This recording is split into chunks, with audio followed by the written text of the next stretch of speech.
नमस्कार दोस्तों, आप सबका स्वागत है मेरे YouTube चैनल अभी स्टडी पॉइंट में। मित्रों, मैंने मध्यकालीन इतिहास और आधुनिक इतिहास पे पहले ही वीडियो बनाए हैं। आज से मैं प्राचीन इतिहास पर कुछ वीडियो बना रहा हूँ। एक नई श्रृंखला प्रारंभ कर रहा हूँ जिसमें हम प्राचीन इतिहास के प्रमुख भागों को देखेंगे। मित्रों, आज मैं इसकी शुरुआत कर रहा हूँ और इसकी शुरुआत होगी मौर्य वंश से। जैसा कि आप जानते हैं, मौर्य साम्राज्य के अंतर्गत ही मौर्य साम्राज्य के जो संस्थापक थे चंद्रगुप्त मौर्य ने भारत में सर्वप्रथम राजनीतिक एकता स्थापित किया। 323 ईसा पूर्व से लेकर और 184 ईसा पूर्व तक 323 ईसा पूर्व से लेकर 184 ईसा पूर्व तक मौर्य साम्राज्य का शासन रहा। मौर्य साम्राज्य की स्थापना चंद्रगुप्त मौर्य ने किया था। चंद्रगुप्त मौर्य ने नंद वंश के अंतिम शासक घनानंद को पराजित कर मगध पर अधिकार कर लिया। इसके लिए जैसा कि आप जानते हैं, चाणक्य के बारे में आपने सुना होगा। विष्णुगुप्त उनका मुख्य नाम विष्णुगुप्त था, उनका मूल नाम, और लेकिन उनको चाणक्य के रूप में जाना जाता था। चाणक्य राजनीतिज्ञ कुशल राजनीतिज्ञ थे और ये माना जाता है कि चंद्रगुप्त को मगध साम्राज्य पे स्थापित करने का श्रेय विष्णुगुप्त को ही था। तो चंद्रगुप्त ने विष्णुगुप्त अर्थात चाणक्य की सहायता से नंद वंश के अंतिम शासक घनानंद को पराजित कर मगध पर अधिकार कर लिया। चंद्रगुप्त मौर्य 25 वर्ष की आयु में मौर्य साम्राज्य की स्थापना किया। अब चंद्रगुप्त मौर्य की जाति को लेकर बड़ी विवाद रहा है। जहां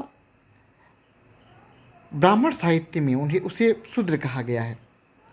ब्राह्मण जो साहित्य है, ब्राह्मण साहित्य में जैसे कि पुराण हैं, पुराण आदि हैं, उसमें चंद्रगुप्त मौर्य को शूद्र बताया गया है।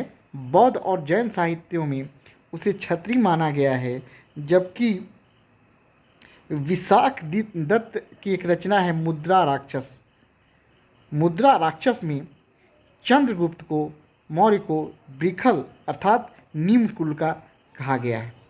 तो ये विवाद है। एक प्रश्न पूछा जाता है कि किस ग्रंथ में चंद्रगुप्त मौर्य को वृखल कहा गया है। तो ये विशाख दत्त की रचना है मुद्रा राक्षस, उसमें लिखा गया है।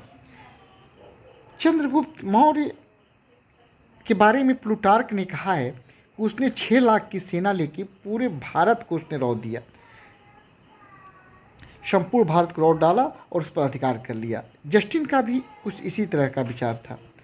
305 ईसा पूर्व में तत्कालीन यूनानी शासक सेल्यूकस निकेटर के साथ उसका सामना हुआ और उसने सेल्यूकस निकेटर को पराजित किया। सेल्यूकस निकेटर से जो उसकी संधि हुई उसमें उसको हेरात एरिया जिसे कहा जाता था, हेरात को एरिया उसमें कहा जाता था, कंधार जिसे कि उस समय अराकोसिया कहा जाता था, जेड्रोसिया एवं पेरोपेनिसडाई अर्थात काबुल के क्षेत्रों के कुछ भाग उसको चंद्रगुप्त मौर्य को सेल्यूकस निकेटर से मिल गए।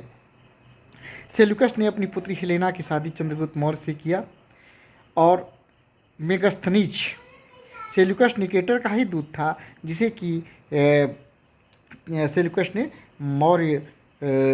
चंद्रगुप्त मौर्य के दरबार में रखा और मेगस्थनीज ने ही इंडिका नामक पुस्तक की रचना किया, जो मौर्य साम्राज्य के अध्ययन का एक प्रमुख स्रोत है।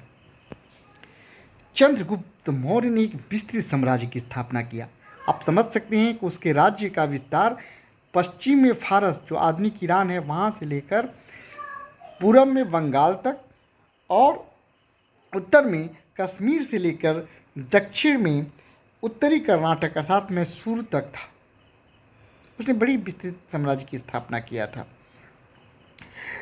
चंद्रगुप्त मौर्य के दक्षिण भारत विजय के बारे में जो जानकारी कहाँ से मिलती है, तो तमिल ग्रंथ अन्नानूर और मुन्नानूर से और अशोक के अभिलेखों से चंद्रगुप्त मौर्य के दक्षिण भारत की विजय की जानकारी मिलती है।